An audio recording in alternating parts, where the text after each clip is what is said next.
Bem-vindos a mais uma aula do Aprenda Sanarflix. Hoje a gente vai falar dentro da cardiologia de taquiarritmias. Roteiro da aula, pessoal. Definição, depois epidemiologia, fisiopatologia e quadro clínico, essa é a parte inicial. E para finalizar, tipos de taquiarritmias, então a gente vai discutir alguns eletros e falar sobre o tratamento. As taquicardias acontecem com frequência acima de 100 batimentos, mas para ter sintoma, geralmente acima de 150.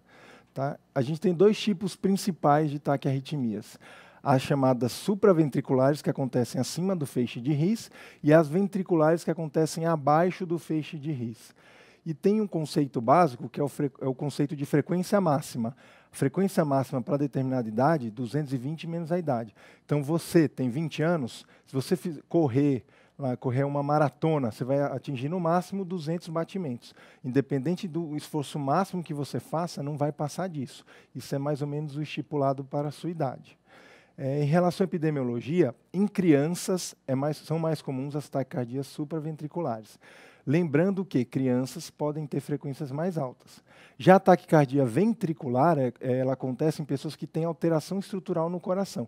Então, são pessoas que, por exemplo, tiveram miocardiopatia isquêmica, ou pessoas que já têm hipertensão arterial e já têm um coração que é estruturalmente já hipertrofiado. A fibrilação atrial é a taquicardia sustentada mais comum, mas a gente não vai falar muito dela nessa aula, porque vamos ter uma aula específica só para fibrilação atrial. A gente tem uma taquicardia chamada de reentrada nodal, que acontece mais comumente em mulheres na terceira e quarta década de vida. Vamos falar sobre ela especificamente na aula. E temos também a taquicardia atrioventricular, que é mais comum em homens adolescentes, e vamos falar com calma no final da aula. Relembrando a fisiopatologia.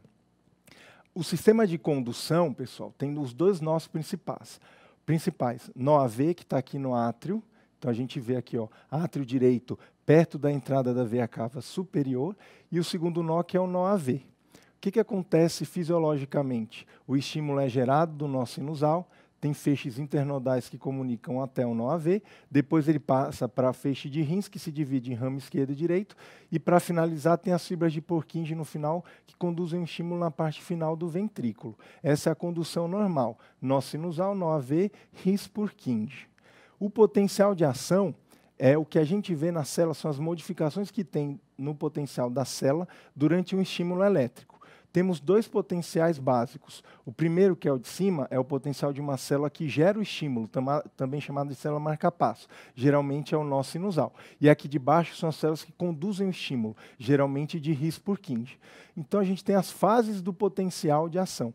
Primeira fase, a fase 0, é a fase em que geralmente a célula é negativa, tem um potencial negativo, então abrem-se aqui canais, tem um estímulo externo, abrem-se aqui canais de sódio, e aí o que acontece? Entra sódio. Como entra sódio, a célula que era negativa está entrando uma carga positiva. O que acontece? O potencial sobe, aqui fase 0. É a despolarização.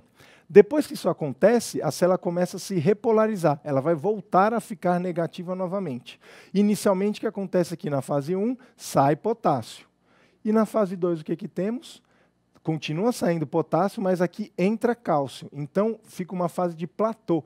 O potencial de ação fica numa fase mais ou menos isoelétrica. Para finalizar a repolarização, é a fase final da repolarização, fase 3. Continua saindo potássio. Então, na despolarização, fase 0, entra sódio, e na repolarização, basicamente, sai potássio.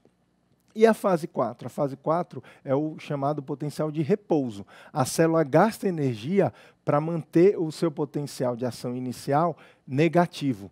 Gasta ATP, tem uma bomba de sódio, potássio, ATPase. O que ela faz? Ela joga 3 sódios para fora e depois entram 3 potássios gastando energia. Por isso que a célula é negativa. E é por isso que quando a gente mede um exame de sangue, o sódio sérico, que é o que está fora da célula, é bem alto, geralmente é 135 a 145 o valor normal, e o potássio é bem baixo, 4,5 a 5,5. Se a gente tivesse a possibilidade de coletar o exame de dentro da célula, a gente veria que tem muito mais potássio dentro da célula do que sódio. A gente consegue ver o potencial de ação no QRS. Então, a fase 0, que é a fase da despolarização, é o próprio QRS. A fase 1, que é o início da repolarização, é o ponto J, que é o ponto que está entre o QRS e o início do segmento ST. Ele vai ser muito importante, o ponto J, quando a gente estiver estudando o infarto com supra, porque o supra é definido pelo ponto J. A fase de platô é justamente o segmento ST, e para finalizar a fase 3 é a onda T, que é o final da repolarização. Fisiopatologia, temos 3 mecanismos principais.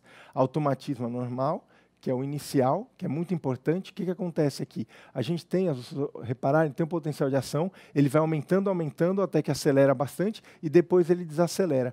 Então, o automatismo anormal tem essa característica, início e término graduais. Outra característica, a frequência que atinge, ela geralmente é menor do que a frequência máxima para a idade. Então, se você tem 20 anos e tiver uma taquicardia por automatismo, a frequência vai ser no máximo até 200.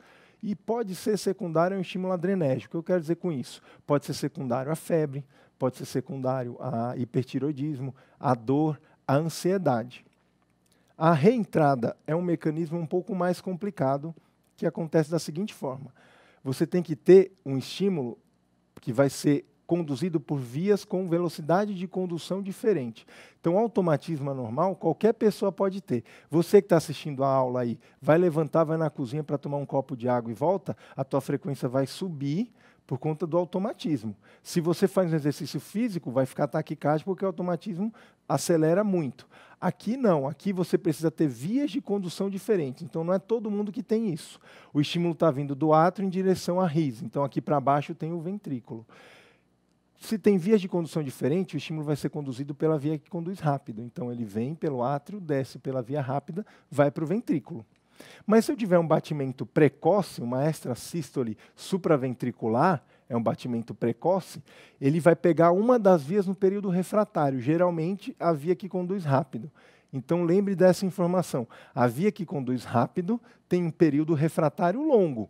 Se eu tenho um batimento precoce, provavelmente vai pegar a via rápida no período refratário, vai descer, o batimento vai descer, o estímulo vai descer pela via lenta e vai para o ventrículo.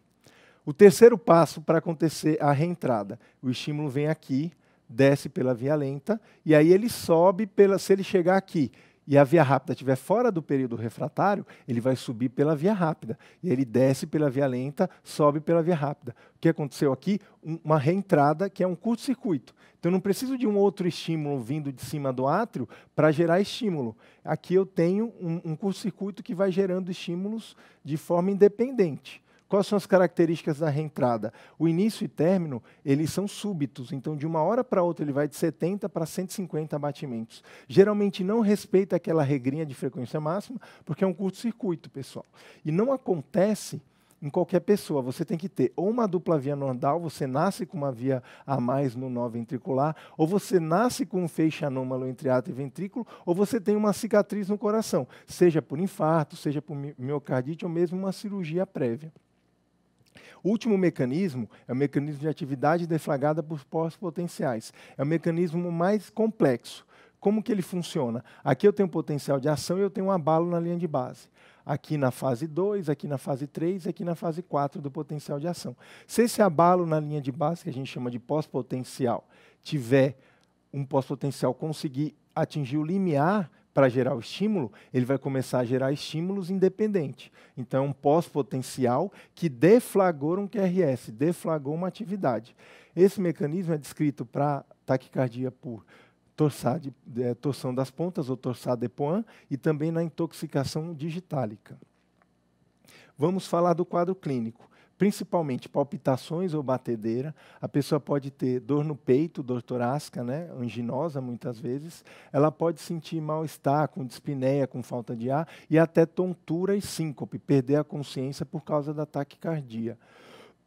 As taquicardias supraventriculares, como a gente falou, se originam acima do feixe de His-Purkinje, então estão acima do nó átrio-ventricular.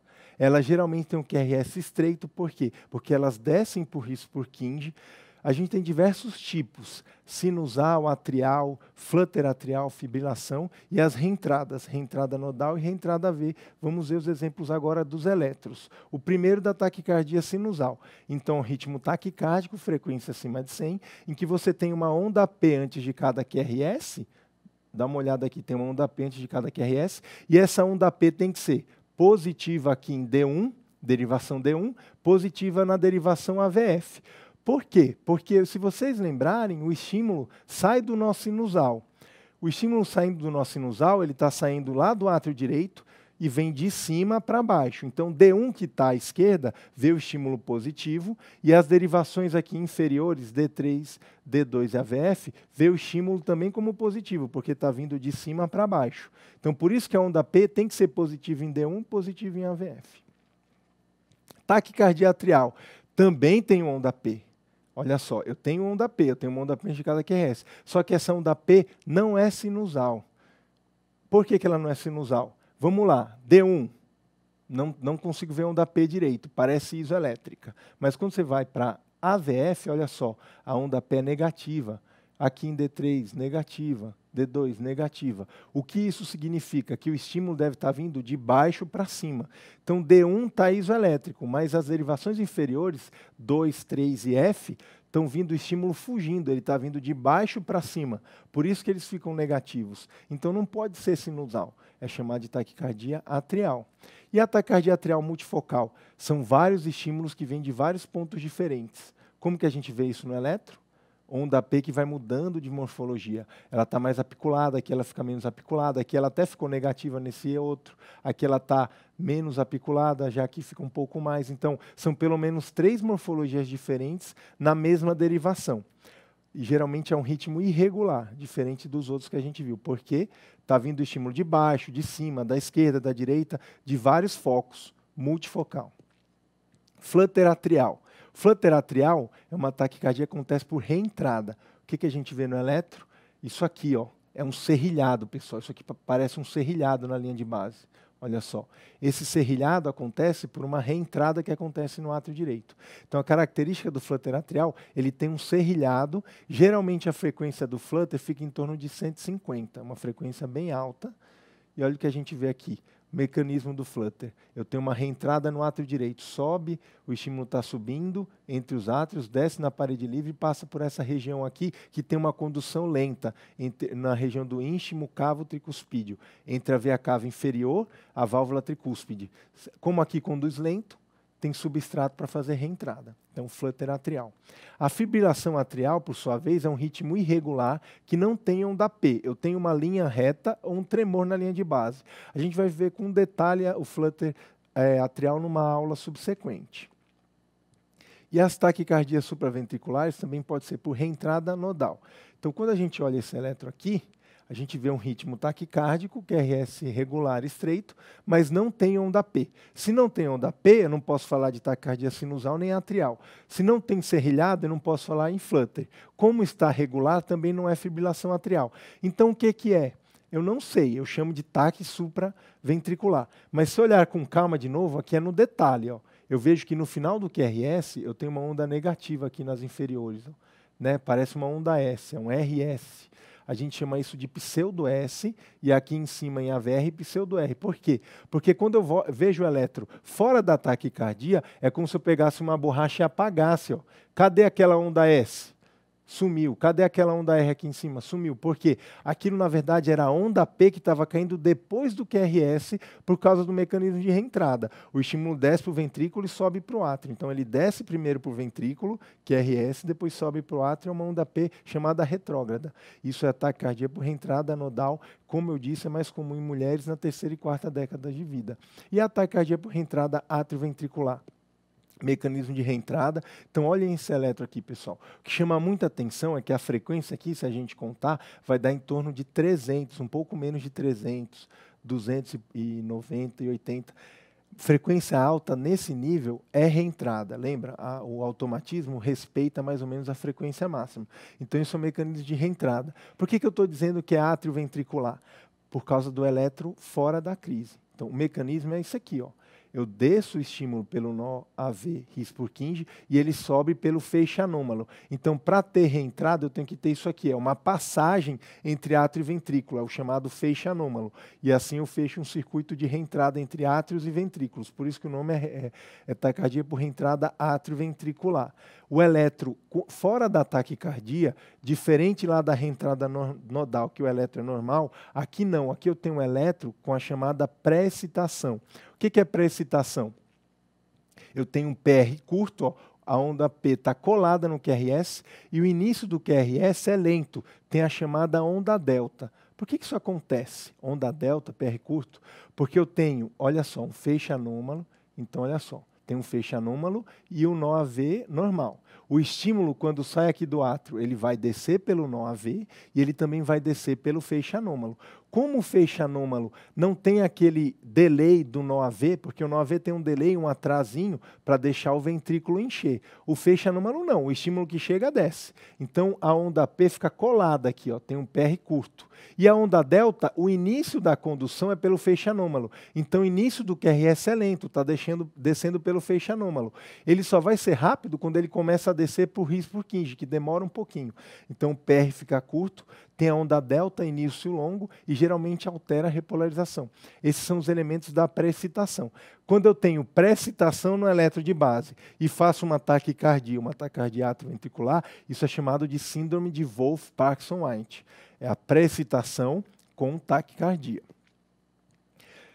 Finalizamos as supraventriculares. Agora vamos falar das ventriculares. Ventriculares têm o QRS largo.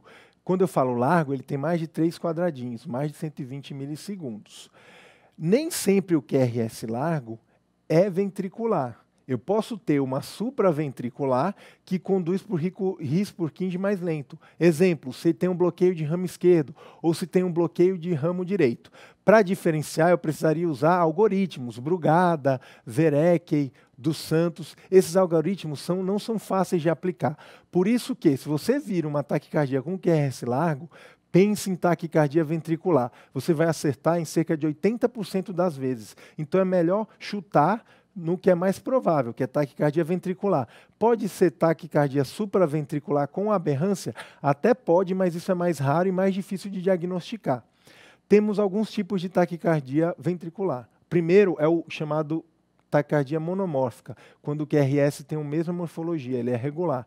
Eu posso também ter ele irregular, que é a chamada taquicardia ventricular polimórfica, ele está irregular. E eu tenho um exemplo típico de polimórfica, que é o torsade de Pointes. O que acontece aqui, ou torção das pontas? É como se eu traçasse uma linha de base aqui no meio e as pontas estivessem torcendo. Ela fica para cima, depois ela fica para baixo. Então eu vou mudando o eixo do QRS, é torção das pontas. A ponta está para baixo, o QRS diminui e depois a ponta fica para cima. E para finalizar, esse último exemplo, que é o mais sério de lembrar, você tem que ter isso em mente, é um ritmo completamente irregular, olha só. É um tremor, isso é chamada fibrilação ventricular. Fique atento, fibrilação ventricular é ritmo de parada cardiorrespiratória. A gente vai estudar sobre isso na aula de parada cardiorrespiratória. Aqui eu não vou falar de fibrilação ventricular, mas se olhou isso no monitor, tem que desfibrilar rapidamente e começar a comprimir. Isso é ritmo de paciente morto, paciente parado. Qual que é o tratamento das taquicardias? A gente tem que avaliar a hemodinâmica, tem que avaliar se o paciente está estável ou instável. Como que fazemos isso? Pelos chamados 5Ds. Quais são os 5Ds? Primeiro D, dispneia, o paciente está taquipneico, saturação ruim. Segundo, dor torácica. Dor torácica geralmente anginosa.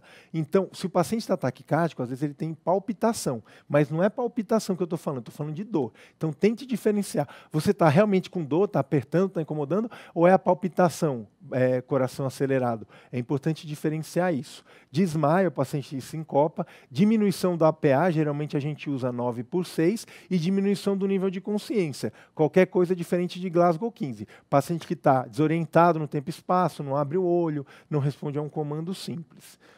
Se o paciente tem algum desses critérios, ele é considerado instável e o tratamento para isso é choque, pessoal. Cardioversão elétrica sincronizada. Tem que pegar as pás e dar o choque. Mas esse choque é um choque específico. Ele é sincronizado. Quando você vai sincronizar, você olha lá, aperta, aparece sync no monitor e tem uma bolinha em cada QRS. E alguns monitores ficam tracejados no QRS. Por quê? O choque tem que ser dado no momento da despolarização, durante o QRS. Não pode ser dado durante a onda T. E para taquicardia estável, taquicardia aqui não tem nenhum dos Ds. Você tem que diferenciar se o QRS é estreito ou se o QRS é largo. Essa é a principal diferenciação. Se o QRS é estreito, a gente ainda divide em regular ou irregular.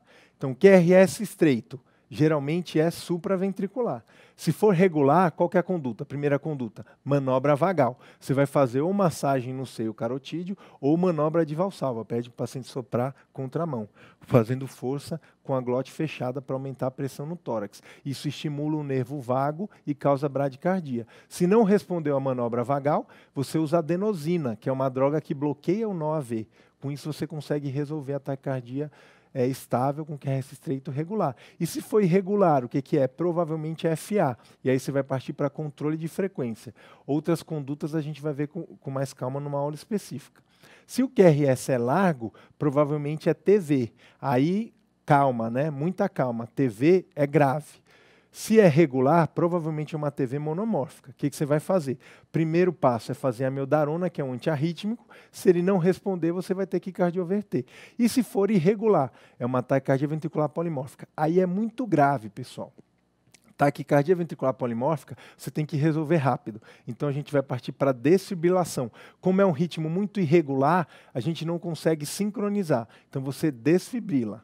Fiquem atentos para torsades. Se você vê torsades, você tem que usar sulfato de magnésio. Então, torsades tem um tratamento específico, que é o sulfato de magnésio. Então, nessa aula, o que a gente viu? A definição, frequência acima de 100, a epidemiologia, falamos da fisiopatologia e falamos do quadro clínico, dor torácica, dispneia, desmaio. Tipos de taquicardia, tanto as supraventriculares quanto as ventriculares, e o tratamento. Em linhas gerais, tem que lembrar, taquicardia instável é igual a cardioversão elétrica sincronizada. Essas são as referências da aula.